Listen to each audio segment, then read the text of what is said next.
Hello বন্ধুরা, দেখো তোমাদের সঙ্গে একটা ভিডিও শেয়ার করলাম।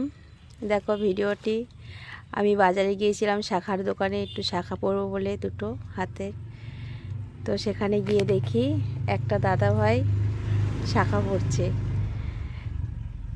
ছেলেদের হাতে শাখা আমি প্রথমবার এরকম দেখলাম চোখের সামনে।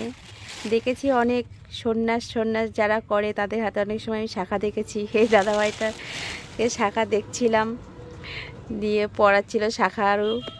দিয়ে আমি এবার দাদাভাইটাকে বলছিলাম যে দাদাভাই তুমি এরকম হাতে শাখা পরছো কেন? বললো আমি কালী পুজো করি, আমাদের বাড়িতে কালী ঠাকুর আছে, তার জন্য দাদাভাইটা শাখা পরছে। শাখাটা তো বলছে ওই হাতে বা হাতেও পরাবে।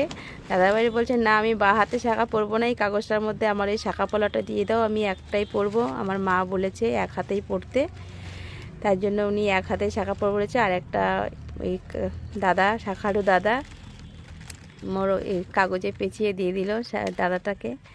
তো আমি দাদাকে জিজ্ঞাসা করলাম অনেক কথা, দাদা বলছিল, আমার সাথেও কথা বলছিল।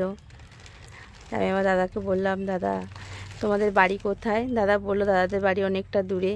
আমি ভিডিও করছিলাম, দাদা আবার একটু হাসছিল আমার সাথে।